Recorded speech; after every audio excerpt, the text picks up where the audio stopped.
디도서 3장 8절로 15절에 있는 말씀으로 계속 선한 일에 힘쓰라라고 하는 제목으로 말씀 나누도록 하겠습니다.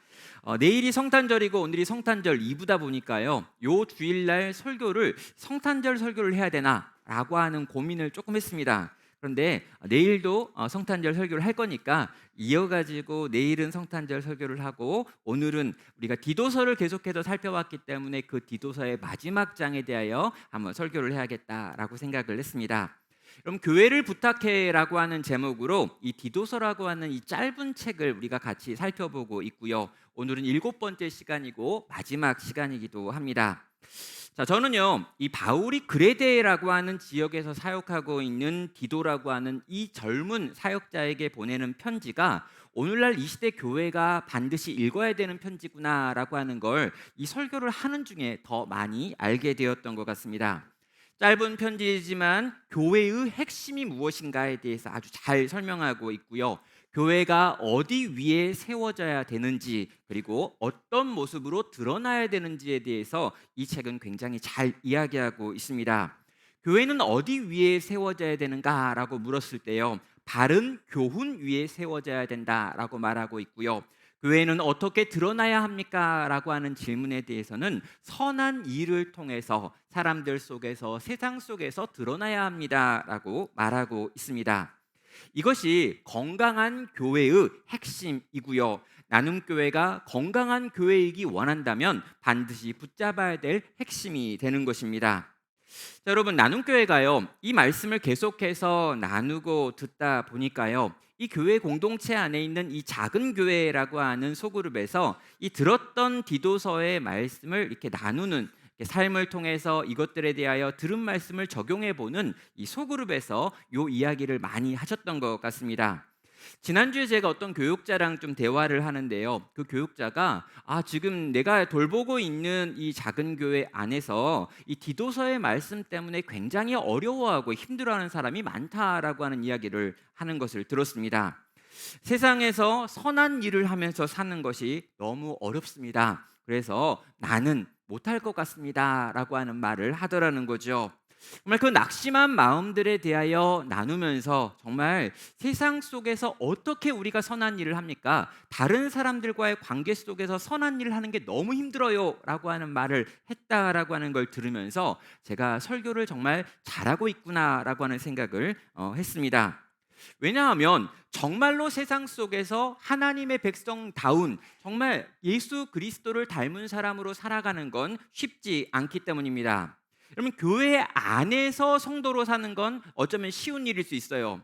내가 예수님 믿는 사람들 속에서 예수님 믿는 자처럼 살아가는 건 그렇게 어렵지 않을 수 있습니다. 그런데요, 세상 속에서 하나님을 믿지 않는 사람들이 대부분인 곳에서 내가 예수 믿는 자답게 살려고 할 때 따르는 여러 가지 어려움이 있고 그것이 내가 감당할 수 없을 정도로 힘들겠다라고 하는 생각은 당연한 생각이고 어쩌면 마땅한 생각이기 때문입니다.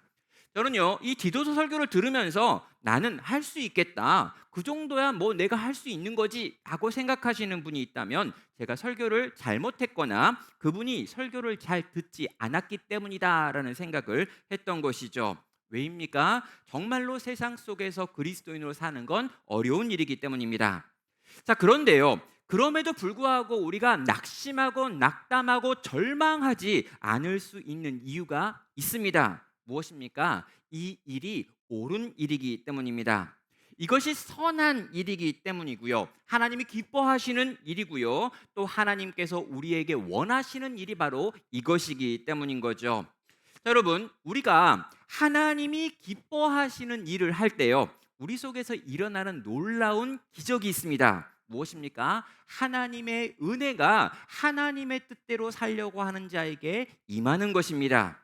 우리의 본성과 우리의 능력으로는 할 수 없는데 하나님께서 원하시기 때문에 그 일을 하기 위하여 우리가 발걸음을 옮기기 시작하고 손을 움직이기 시작할 때 하나님께서 그렇게 움직이려고 하는 당신의 백성들을 만나신다는 것이죠. 찾아오시는 것입니다. 그리고 특별한 은혜를 부어주시고요, 그 일을 가능하게 만드시는 하나님의 기적이 그를 통해 일어난다는 것입니다. 성도 여러분, 그런 의미에서 저는요, 속도보다 방향이 중요합니다라고 하는 말씀을 드리고 싶었습니다. 여러분, 변화는 속도는요, 저마다 다를 수 있습니다. 여러분, 성취는요, 또 속도는요, 그 사람이 가지고 있는 기질이나 그 사람이 가지고 있는 환경에 영향을 받을 수밖에 없다는 거죠. 그런데 여러분, 방향이 옳다면, 정말 하나님이 기뻐하시는 대로 그렇게 살고 싶은 마음속에 있는 방향이 있다면, 그리고 그 방향대로 살아가고 싶은 우리 마음의 의지가 있고 그렇게 살기 위하여 애쓰고 싶다라고 하는 마음이 있다면, 하나님께서 그의 영혼 가운데, 그의 삶 가운데, 그의 손과 발 위에 역사하신다는 것입니다. 그래서 그 은혜가, 그 하나님의 크신 은혜가 그를 붙들고 그와 함께함으로 말미암아 그가 하나님이 원하시는 선한 일을 사람들 속에서, 세상 속에서 하게 되어지더라라는 것이죠. 성도 여러분, 방향은 정확해야 합니다. 여러분, 속도는 잘 모르겠어요. 어떤 분들은 빨리 가는 분도 있고요, 어떤 분은 더디게 가는 분도 있고요, 어떤 분들은 막 힘들게 돌아서 가는 분도 있을 수 있어요. 환경이 다르고요, 기질이 다르고요, 그가 처해 있는 여러 가지 것들이 다를 수 있기 때문입니다. 그러나 여러분, 방향이 선한 일이라면, 방향이 옳다면 그는 하나님의 도우심과 은혜 속에서 반드시 하나님의 상속자로 변해 갈 것입니다. 이 하나님의 은혜를 신뢰하고 이 은혜를 붙들고 계속해서 선한 방향을 향해 나아갈 수 있는 우리 모든 성도 되시기를 주의 이름으로 축원합니다. 자, 오늘은요, 바울이 이 디도서 마지막 부분에서요, 이 모든 디도서에서 자기가 했던 말을 요약하고 있는 것들을 보게 됩니다. 보통 이렇게 짧은 편지를 쓰다 보면은요, 이 편지를 쭉 쓰다가 마지막에 내가 이 편지 앞부분에 썼던 내용을 요약해 가지고 한두 문장으로 정리를 하죠. 동일하게 바울도 지금 디도서에서 그 일을 하고 있습니다. 그래서 지금까지 지금 7번째 말씀을 전하고 있는데요, 앞에 있는 6번이 거의 기억이 안 난다, 괜찮아요. 오늘 지금 이 설교만 들으면요, 앞에 있는 7번의 모든 설교를 다 요약하고 있습니다. 여러분, 이 바울의 이 디도서를 쓰면서 맨 처음에 이 편지를 내가 왜 쓰는지를 이 5절을 통해서 말합니다. 내가 너를 그레데에 남겨둔 이유는 남은 일을 정리하고 내가 명령한 대로 각성의 장로를 세우게 하려 함이니라고 말했죠. 그럼 이 편지를 쓴 이유, 내가 디도 너를 그레데에 남겨둔 이유는 두 가지다라고 말하고 있습니다. 하나는 남은 일을 정리하는 거였고요, 다른 하나는 각성의 장로들을 세우려 하는 것이었다라고 밝혔죠. 그리고요, 이 남은 일이 무엇인가, 각성의 장로를 세우는 이유가 무언가라고 하는 걸 살펴보면요, 두 가지가 다 공통된 어떤 목적이 있습니다. 뭐냐면 바른 교훈을 세우기 위함이었죠.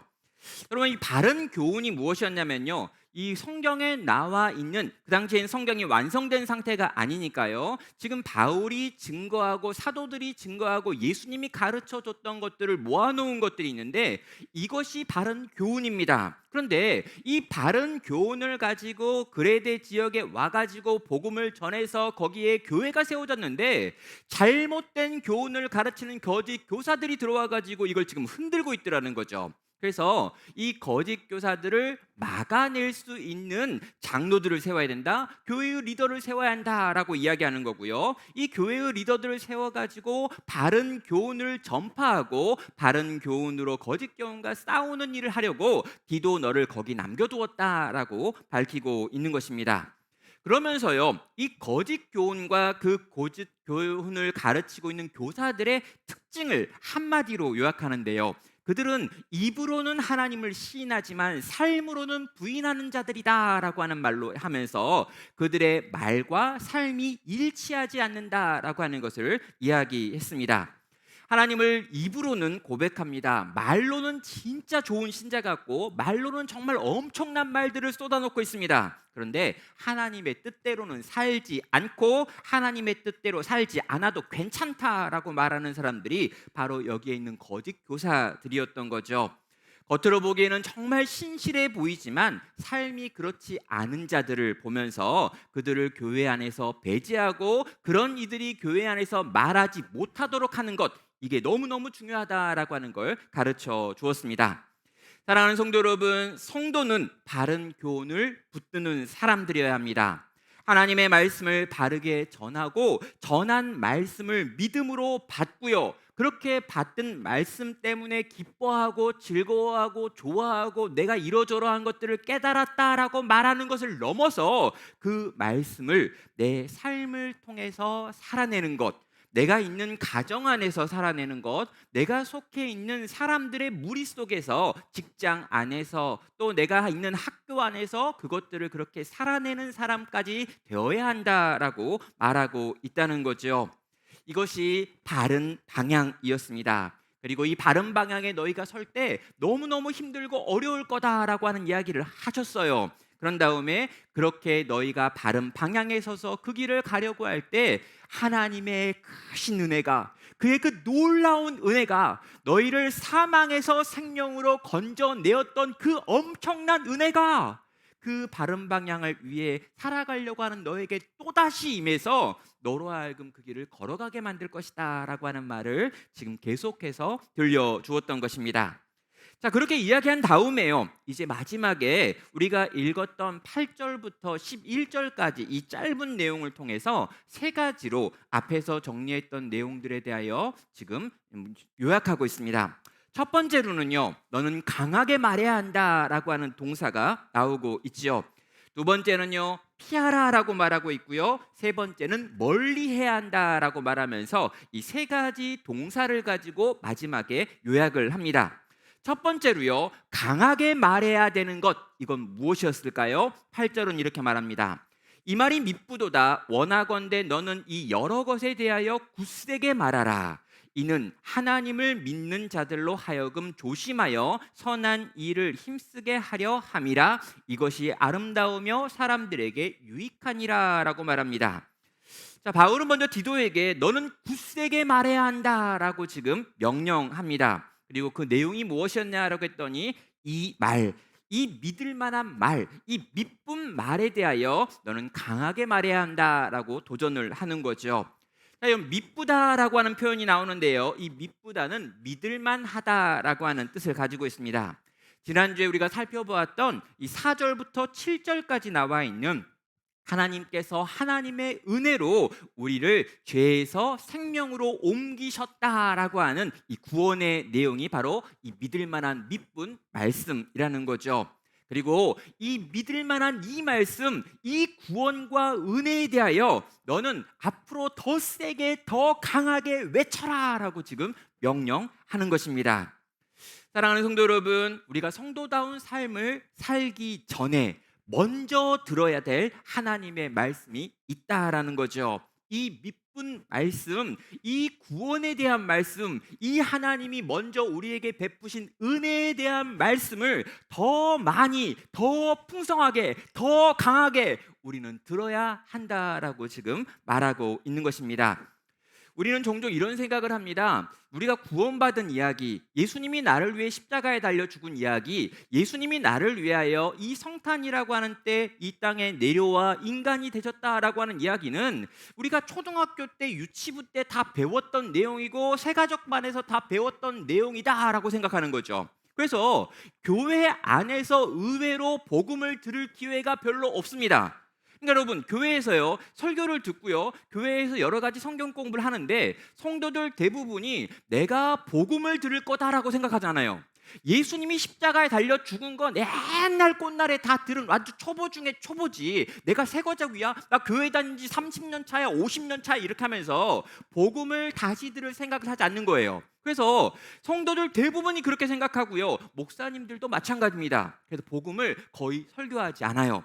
이렇게 사십시오, 이렇게 사십시오, 이렇게 살아야 합니다 라고 하는 이야기를 하든지, 아니면 성경 전체에서 거의 들어본 적 없는 신비한 이야기를 들려줄게요 라고 말하면 성도들이 굉장히 좋아합니다. 그런데 복음을 다시 듣고 복음을 다시 생각하고 복음에 대하여 다시 고민하고 복음을 붙들고 그 복음이 나를 살렸군요, 이전에 내가 이런 상태였군요, 지금 내가 이렇게 되었군요, 이 일을 위하여 하나님께서 이런 일을 하셨군요 라고 하는 이야기는 내가 이미 다 알고 있는 이야기입니다. 그걸 다 외웠어요. 심지어 저는요, 그걸 다 말할 수도 있어요. 라고 생각을 하시는 분이 많더라는 거죠. 여러분, 선한 일에 힘을 쓰는 거 굉장히 중요합니다. 선한 일에 힘을 쓰고 그 일을 위해서 최선을 다하는 건 너무너무 중요하죠. 그런데 여러분, 많은 교회에서는요, 실제로 선한 일에 열심을 내야 합니다라고 가르치고 있습니다. 그런데요, 그 가르치는 방식이 뭐냐면요, 여러분이 선한 일을 하면 하나님께 더 복을 주실 겁니다. 여러분이 선한 일을 하지 않고 악한 일을 하면 하나님께서 저주하시고 심판하실 것입니다 라고 하는 방식으로 이것을 가르치는 거죠. 이게 율법적인 가르침입니다. 여러분, 두려워서 하나님을 위해 일하게 만들고 상 받고 많은 걸 이렇게 내가 이익을 얻기 위하여 하나님을 위하여 살게 만드는 이런 방식의 가르침들이 너무나 많더라는 거죠. 여러분, 절대로 그래서는 안 된다고 지금 바울은 디도서를 통해 우리에게 말씀하고 있습니다. 왜 그러냐면요, 그게 바로 지금 이 그레데 교회 안에 들어와 있는 거짓 교사들이 했던 가르침과 유사하기 때문인 거죠. 이 거짓 교사들이 했었던 것 중에 하나가 뭐냐면 할례를 강조하는 것이었습니다. 또 여러분, 유대인들이 가지고 있는 어떤 전통들에 대해서 강조하는 것이었습니다. 이걸 하면 되고 이걸 하지 않으면 안 된다라고 하는 규칙들을 만들어 가지고 그것들을 가지고 사람들을 움직이려고 했던 사람들이 바로 이 거짓 교사들 가운데 있었던 이들이라는 거죠. 그런데 여러분, 그런 방식으로 성도는 선한 일을 해서는 안 됩니다.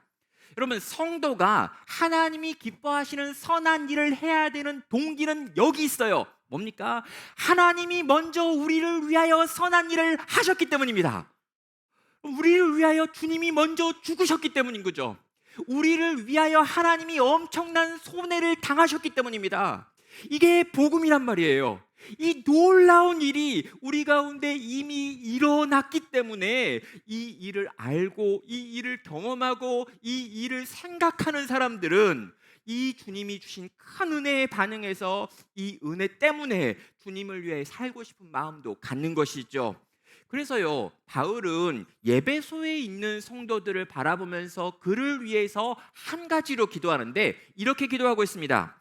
예배소서 3장 18절입니다. 능히 모든 성도와 함께 지식에 넘치는 그리스도의 사랑을 알고 그 너비와 길이와 높이와 깊이가 어떠함을 깨달아 하나님의 모든 충만하신 것으로 너희에게 충만하게 하시기를 구하노라 라고 말하는 거예요.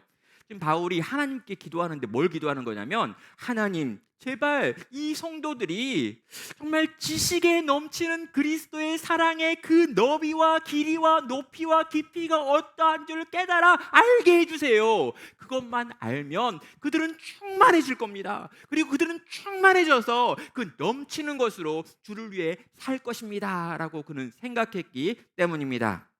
사랑하는 성도 여러분, 복음을 듣고요, 복음 안에 있는 그리스도의 사랑을 알아가는 것을 인생의 목적으로 삼으십시오.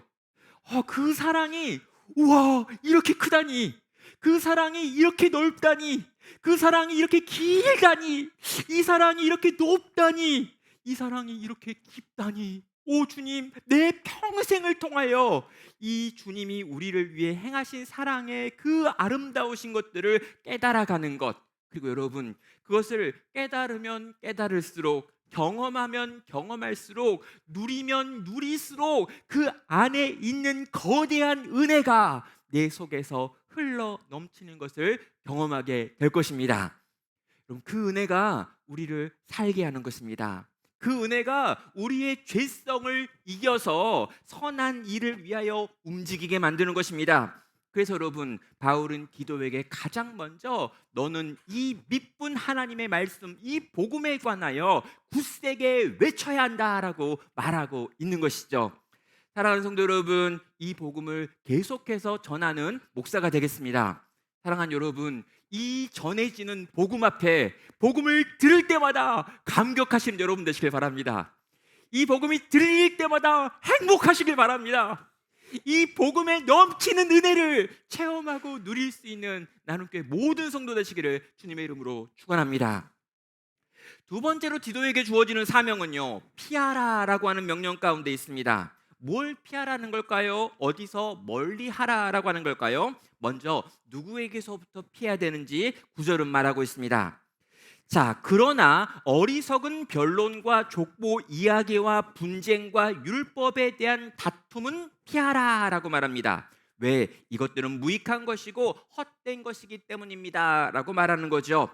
여러분, 피해야 될 것을 이야기하는데요. 이것들의 핵심은 무익하고 헛된 것들이 많은데 그것들에 너네 시간들을 너무 많이 쏟고 있다. 특별히 너희가 하는 그 대화가 정말 쓸데없는 말이 너무 많으니까 그 말들을 너희가 더 이상 그치고 그것들로부터 피해야 한다라고 말하고 있습니다.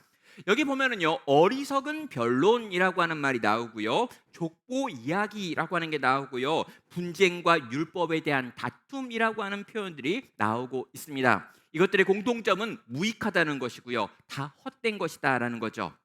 여러분, 이 변론이라고 하는 것은요, 무엇이 옳고 그른지에 대하여 논쟁하는 것이라고 요약되어 있습니다. 근데 여러분, 이건요, 잘못된 건 아니죠.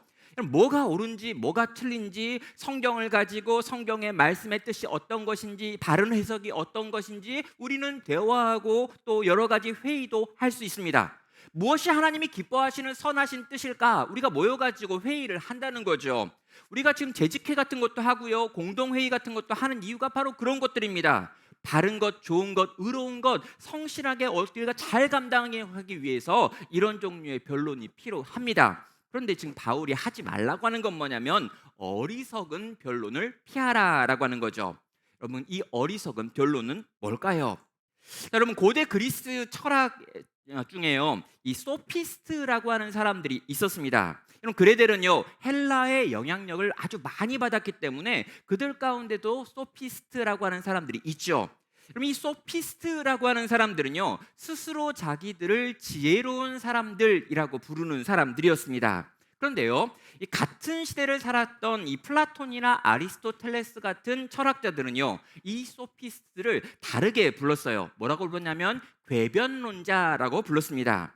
끊임없이 논쟁을 만들어내고 있지만 그 논쟁의 내용을 들어보면 말은 맞는 것 같은데 실제 그게 이루어지지도 없고 이루어질 수도 없는 것들을 계속 이야기하는 사람들.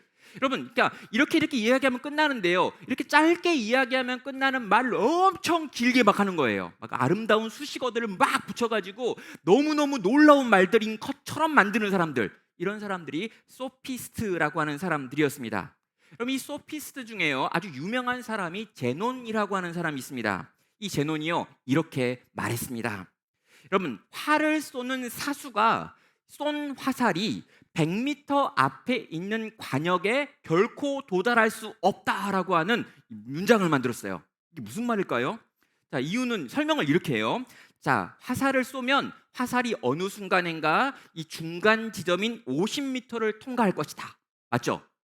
그러면요, 나머지가 얼마죠? 50m잖아요. 그럼 그 화살은 또 어느 정도 시간이 지난 다음에 50m의 중간인 25m를 통과할 것이다 라고 이야기합니다. 그런 다음에 그 화살은 남은 25m의 중간인 14.5m를 통과하게 될 것이다 그럽니다. 무슨 말인지 알겠어요? 그런 다음에 뭐라고 합니까? 그렇게 계속해서 그 거리의 중간을 화살은 통과하고 있기 때문에 영원히 그 화살은 200m 목적지에 도착할 수 없을 것이다 이러는 거죠.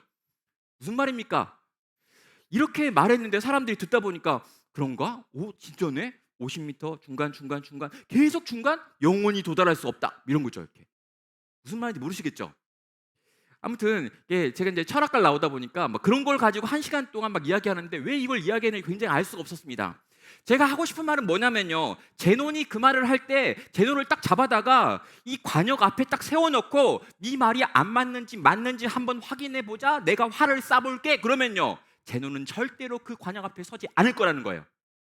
이게 궤변입니다. 논리적으로는 뭔가 맞는 것 같은데 실제로 그렇게 살 마음이 없는 거죠. 그렇게 살 수도 없습니다. 화살은 분명히 100m 앞에 있는 관역에 가서 박히거든요. 거기 서 있으면 죽어요. 그럼 지금 교회 안에서도요, 이런 종류의 궤변이 있을 수 있습니다. 그럼 우리가요, 이 소그룹 모임을 하다 보면요, 이 소그룹 모임을 가장 힘들게 만드는 사람이 누구냐라고 하면요, 성경을 많이 하는 분이에요. 신기합니다. 성경을 많이 알아가지고요. 이분은요 일주일에 교회 와가지고 이 소그룹에 참여하는 이유가 내가 알고 있는 성경의 지식을 뭔가 좀 말하고 싶은 거예요. 딴 데 가서 말할 데가 없으니까 복음을 열심히 전하면 되는데 밖에서 복음 안 전해요. 그분들 특징은 교회 와가지고요 교회에서 내가 알고 있는 이 놀라운 성경 지식을 좀 이렇게 자랑하고 싶은 마음이 있는 거죠. 그래서 소그룹에 들어가 가지고요 들은 말씀은 또 안 해요. 들은 말씀 시간 졸았거든요. 그래가지고 설교에 대해서 이걸 가지고 내가 어떤 도전을 받았습니까? 어떻게 살길 결단하셨습니까? 어떻게 적용할까요? 이런 이야기 약간 유치한 얘기 같고요. 요 이야기 하기 전에 갑자기 자기가 내가 놀랍고 신비한 다니엘서에 나와 있는 숫자들을 이제 파악해놓으라 뭐 이런 이야기 막 하는 거죠. 그러니까 내가 가지고 있는 성경의 지식들에 대하여 내가 그걸 들려주고 가르쳐주고 사람들을 설득하고 하는 걸 소그룹의 목적으로 삼는 그런 분들이 나눔 교회는 없고요. 종종 다른 교회에 있다는 거예요. 여러분 분명히 우리가 모여가지고 뭘 하려고 하는 거냐면요. 우리가 하나님의 말씀을 함께 들었다는 거예요. 그리고 들은 이 말씀 가운데 어떤 것이 내 삶을 찔러 쪼개는 말씀이었다는 거죠. 그래서 이 말씀을 붙들고 내 삶 속에 이 말씀을 어떻게 적용할까요? 라는 이야기를 하는 거고요. 그렇게 적용하려고 하는데 이렇게 힘들었고 이렇게 힘들었고 이렇게 힘들었는데 어떻게 할까요? 라고 얘기하는 거고요. 그렇게 힘든 일을 하기 위해서 우리가 모인 거 아닙니까? 라고 해가지고 우리 소그룹끼리 모여가지고 작은 교회가 모여가지고 함께 울면서 기도하는 거죠. 그리고 다음 주 되면 어떻게 살았니? 또 어떻게 살아냈니? 실패했구나. 함께 또 울면서 힘을 내가지고 또 그 길을 걸어가는 게 소그룹입니다. 근데 여러분 이 모임이 그런 모임이 되지 못하도록 들어와가지고 계속해서 아주 이상하고 새롭고 놀라운 말들을 하는 분들이 있는 거, 이게 궤변론자인 거죠. 이건 무슨 문제가 있습니까? 그 시간을 무익하고 헛된 것으로 만들어 버린다는 거예요. 그 귀하디 귀한 시간, 하나님의 말씀을 붙들고 그 말씀 살기 위하여 애써야 될 그 말씀 시간에 아주 헛되고 헛단한, 누구도 알 필요도 없고 알아도 어떻게 살 수 없는, 그럼 지구 나이가 6천 년인지 350만 년인지 45억 년인지 이게 뭐가 중요할 수 있어요? 아무튼 막 이런 거 막 이야기하는 거죠. 내가 깨달았는데, 내가 유튜브를 만났는데 지금 일어난 전쟁은 이 엄청난 전쟁인데, 이 전쟁은 이 계시록에 나와 있는 마지막 아마겟돈 전쟁이래. 뭐 이런 거 있잖아요. 아마겟돈 전쟁이면 전쟁이고 그게 뭐가 중요해요? 여러분 안 중요하다고요? 아니 안 중요하지 않아요. 중요해요. 근데 중요한데 적어도 오늘 내가 하나님의 백성으로 이 땅을 선한 일을 하며 살아가는데 별로 그렇게 중요하지 않는 이야기들에 우리의 대부분의 시간을 허비할 수 없다라는 것입니다. 여기 족보라는 것도 나와 있습니다. 성경에 없는 건데요. 아주 비밀스럽게 유대인들 사이에 전수되어지고 있는 어떤 문서들을 지금 족보라고 이야기를 하는 거죠. 여러분 분쟁과 율법에 대한 다툼이라고 하는 내용도 있습니다. 성경에는 기록되어 있지 않지만 유대교인들의 전통 속에서 만들어낸 다양한 명령들과 규칙들, 그리고 그 규칙에 붙어있는 부연 설명들이 여기 나와 있는 분쟁과 율법에 대한 다툼들이죠. 여러분 이것들은요 그 자체로 나쁜 것이 아닐 수 있습니다. 그럼 그 자체로 괜찮은 것들일 수 있어요. 그러면 시간이 남아 도시면요, 너무너무 시간이 남아 돌아서 성경 66권을 다 공부했는데 시간이 너무 남아 도시면 도마복음서도 보시고 막달라 바라 복음서 보세요. 그러니까 여러분 66권을 다 떼고 이건 다 이해해가지고 이제 또 다른 뭘 공부하고 싶다 그러면 다른 책도 보셔도 괜찮습니다. 그런데 여러분 우리가 이것도 잘 모르신다면 일단 이걸 보셔야 한다라는 것입니다. 성도가 성도답게 살아가는데 별로 도움이 되지 않는 수많은 것들이 종교적인 것이다, 멋진 것이다, 신비한 것이다, 놀라운 것이다 라고 말하면서 우리에게 관심을 가져달라고 요구하고 있습니다. 그런데 여러분 그것은 우리에게 유익이 되지도, 그것이 우리의 삶을 새롭게 만들지도 못하는 것들이기 때문에 그것들로부터 너는 떠나라 라고 말하고 있다는 거죠. 사랑하는 성도 여러분, 성도를 성도답게 살게 만드는 진리는요 이미 하나님께서 우리에게 밝히 드러내 주셨습니다. 밝히 드러났을 뿐만 아니라 그걸 글로 기록하여 주셨습니다. 글로 기록되어 있을 뿐만 아니라 심지어 우리는 겸허한 모국어밖에 사용하지 못하니까 한국말로 번역까지 해줬습니다. 그리고요 번역해둔 게 또 말투가 좀 어렵다, 옛날 말투다 그래가지고 우리말 성경, 새번역 성경 해가지고 다른 새로운 종류의 번역들이 막 나와 있습니다. 그래서 우리는요 하나님의 말씀 자체를 볼 수 있고 읽을 수 있고 배울 수 있다라는 거죠. 여러분 이미 기록되어 있는 하나님의 말씀을 주셨기 때문에 그 말씀을 붙들고 거짓되고 허탄하고 무익한 것들을 우리의 삶 속에서 끊어내므로 우리의 삶이 허비되지 않기를, 우리의 삶을 허비하지 않는 성도 되기를 주님의 이름으로 축원합니다. 마지막 세 번째는요, 멀리하라라고 명령하고 있죠. 여러분 10절에 보면요, 이단이 나오고 있습니다. 여러분, 이단에게 속한 사람을 한두 번 훈계한 후에 멀리하라. 이러한 사람은 내가 아는 바와 같이 부패하여 스스로 정죄한 자로서 죄를 짓느니라 라고 말합니다. 자, 여기에 이단이 나왔다는 거죠. 그래서 여러분, 이 이단이 나와 있는 이 구절 때문에 앞으로 우리가 이단을 만나면, 교회가 이단을 만나면, 교회 안에 이단이 들어왔으면, 이단의 가르침을 받은 사람이 있으면 이렇게 하라라고 이 구절을 가지고 말할 때가 있습니다. 어떻게 합니까? 한두 번 만나가지고 훈계를 한 다음에 이 사람이 그 이단의 가르침을 벗지 않고 떠나지 않는다고 하면 그를 멀리하는 것으로 이단과의 관계는 해야 한다라고 가르치는 거죠. 여러분, 잘못된 적용입니다. 왜냐하면요, 여기 나와 있는 이 이단이라고 하는 단어가 우리가 알고 있는 그 단어가 아니기 때문입니다. 여러분, 이 이단이라고 나와 있는 이 단어는요, 이 하이레티콘이라고 하는 단어인데요, 학파, 종파, 분파라고 하는 걸 뜻하는 단어이고요, 사람들의 무리를 호칭한다면 이 분파주의자, 분리주의자라고 하는 뜻을 가지고 있는 단어가 바로 이 단어입니다. 여러분, 우리가 알고 있는 이단이라기보다는요, 교회 공동체 안에서 자기 세력을 만들어 가지고 그 세력을 가지고 교회 안에서 갈등을 만들어내는 사람이 바로 여기 나와 있는 이 이단이라고 표현되어 있는 단어의 뜻인 거죠. 여러분, 그레데 교회 안에 유력한 세력들이 있었던 겁니다. 어떤 집안일 수도 있고요, 어떤 이 취미를 같이 하고 있는 사람들일 수 있습니다. 어떤 이유에서건 간에 그 사람들은 자주 만나고요, 자주 얼굴을 보면서 그 사람들은 친밀해지다 보니까 어느 순간인가 자기의 무리와 다른 무리들을 구분하려고 하고요, 우리가 생각하는 대로 교회가 움직여져야 한다, 우리가 계획한 대로 교회가 가야 한다라고 말을 하면서 교회의 하나됨을 깨는 사람들이 그 교회 안에 있더라는 거예요. 그래서 뭘 이야기하냐면, 그런 사람들이 교회 안에 나타난다면 한두 번 그에게 찾아가서 그런 식의 분파는 잘못되었고 그런 식으로 사람들 사이에서 선거하려고 하는 건 틀렸다라고 하는 걸 이야기해 준 다음에 끝까지 이 분파를 지키려고 하면 교회 공동체 안에서 그들을 밖으로 내어 쫓아야 한다라고 지금 말하고 있다는 거예요. 우리가 알고 있는 신천지를 내어 쫓아야 한다, JMS를 쫓아야 한다라고 말하는 게 아니라 우리 안에 이미 있을 수 있는 분파주의랑 싸워야 한다라고 말한다는 거죠. 왜 그렇습니까? 교회는 하나이기 때문입니다. 그리스도 예수 안에서 그리스도의 피로 산 하나님의 한 교회 공동체, 그 몸의 지체로서 서로가 서로기 연결되어 있는데, 이게 영적인 가족이고 유기체인데 이들 속에서 그걸 깨고 쪼개고 나누려고 하는 사람들이 있다면 그거 안 된다는 거예요. 여러분, 이게 우리 나눔교회도 있습니까? 우리 교회에는 그런 종류의 분파를 누가 만들었습니까? 우리 교회는 없는데 다른 교회는 혹시 있을지도 몰라요. 막 교회를 개척하신 분들, 이게 막 우리는 이 교회를 처음부터 있었어 이러면서 이렇게 막 5년 차들 보면서 아직 병아리네 이런 거 있잖아. 이렇게 우린 22년 차야, 넌 5년 차냐? 말도 안 돼. 우리는 말을 어떻게 섞을 수 있니? 이런 거 있잖아요. 우리 교회는 없는데 딴 데는 있을 수 있습니다. 나는 좀 이렇게 신학을 공부했고, 나는 이런 훈련을 받았고, 나는 이러이러한 사람이고, 너는 이러이러한 사람이니 우리는 함께 할 수 없어 라고 말하면서 나누어져 있는 것들이 있다면 이것들에 대하여 정말 진지하게 다가가서 이 문제를 해결하여 하나로 만들어서 함께 가도록 애쓰고 노력해야 한다.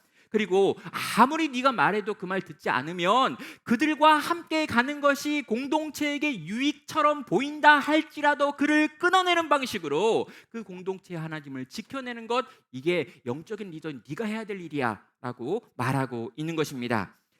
사랑하는 성도 여러분, 이단이라고 말하면요 굉장히 멀리 있는 이야기로 느꼈습니다. 그런데 여기 있는 이 이단이라고 하는 단어가 분파주의다라고 하는 걸 알게 되면요, 어쩌면 나도 내가 친한 몇몇 사람들하고만 친하고 싶고 내가 싫은 몇몇 사람들과 말을 섞기 싫어했다라고 생각하면요, 나도 어쩌면 이 이단에 포함될 수 있다라는 거죠. 공동체의 하나됨을 지켜내는 것, 정말 내 마음대로 내 뜻대로 되지 않는다 할지라도 우리의 하나됨과 함께 나아가는 걸 생각하면서 주가 기뻐하시는 대로 그렇게 선한 일을 위하여 살아가는 것, 이것이 주님의 교회가 가야 될 바다라고 지금 권고하는 것입니다. 성도 여러분, 이렇게 세 가지로 이 디도서 전체의 핵심적인 내용을 정리하면서 이제 바울은 이 편지를 마무리합니다. 여러분, 12절부터 14절까지 나와 있는 내용은요, 아주 개인적인 권면 세 가지를 하는데요. 먼저 디도야, 제발 나한테 좀 와라 라고 이야기합니다. 나를 만나가지고 나와 좀 함께 있자. 이 추운 겨울에 너와 함께 하고 싶어 라고 이야기하는 거고요. 두 번째는 지금 그 지역에 와가지고 열심히 사역하고 있는 세나와 아볼로라고 하는 사람들이 있는데, 이들이 지금 순회 설교자로서 그 지역에 와 있으니 그 사람들을 좀 잘 돌봐가지고 그가 이 그레데 지역에서 사역을 잘할 수 있도록 좀 지원을 해달라라고 하는 내용이 나오고요. 마지막에 처음부터 지금까지 계속했었던 말 한 가지를 반복합니다. 뭐라고 합니까? 또 우리 사람들도. 우리 사람들이 누굽니까? 그레데 교인들이에요. 그레데 교인들을 보면서 너네라고 이야기하지 않고 우리 사람들, 나도 거의 포함시키는 거죠. 우리 사람들도 열매 없는 자가 되지 않게 하기 위하여 필요한 것들을 준비하는 좋은 일에 힘쓰기를 계속해서 배울 수 있도록 너는 가르쳐 주렴이라고 하는 말로 이 모든 이야기를 마무리하는 것입니다. 그리고요, 이들에게 이렇게 인사하고 끝내고 있습니다. 15절입니다. 나와 함께 있는 자가 다 내게 무난하니 믿음 안에서 우리를 사랑하는 자들에게 너도 무난하라. 은혜가 너희 무리에게 있을지어다. 사랑하는 성도 여러분, 이 모든 이야기를 끝내면서 그는 이 모든 그레데에 있는 교인들, 이 모든 우리 가족들을 은혜에게 부탁하고 있는 것입니다. 이 은혜가 있으면, 이 은혜가 함께하면, 이 은혜가 넘치면 그 은혜 때문에 우리는 그 선한 일을 계속 할 수 있을 겁니다 라고 그들을 축복하고 있는 것이죠. 오늘 이 은혜가 여기 계신 우리 모든 성도님들에게 충만하게 부어지기를 주님의 이름으로 축원합니다. 함께 같이 기도로 주 앞에 나아가겠습니다. 하나님, 이 은혜로 우리를 충만하게 하여 주시옵소서. 주님, 우리 안에 있는 바른 복음을 계속해서 듣고 또 깨닫고 경험하고 누리는 저희들 되게 하여 주시옵소서. 그리고 주님, 정말 이 바른 교훈에 합당한 삶을 살기 위하여 우리 속에 있는 거짓들과 더러운 것들을 내어 쫓는 자 되게 하여 주시옵소서. 세월을 아끼게 하여 주시옵소서. 허탄한 말들을 내 입에서 지우고 하나님이 기뻐하시는 언어들과 말들로 채우게 하여 주시옵소서. 주님, 선한 일을 위하여 우리를 지으셨사오니 그 선한 일을 위하여 살아갈 수 있는 내가 되고 우리 가정이 되고 우리 교회가 되게 하여 주시옵소서. 주께서 우리를 칭찬하시는 날을 바라보고 소망하면서 오늘 또 우리 가운데 다시 오실 우리 주님 기대하며 이렇게 주 뜻대로 살겠습니다. 은혜로 우리를 덮어주십시오. 은혜로 우리를 보호하여 주시옵소서. 은혜로 우리와 함께하여 주시옵소서. 함께 기도로 주 앞에 나아가겠습니다.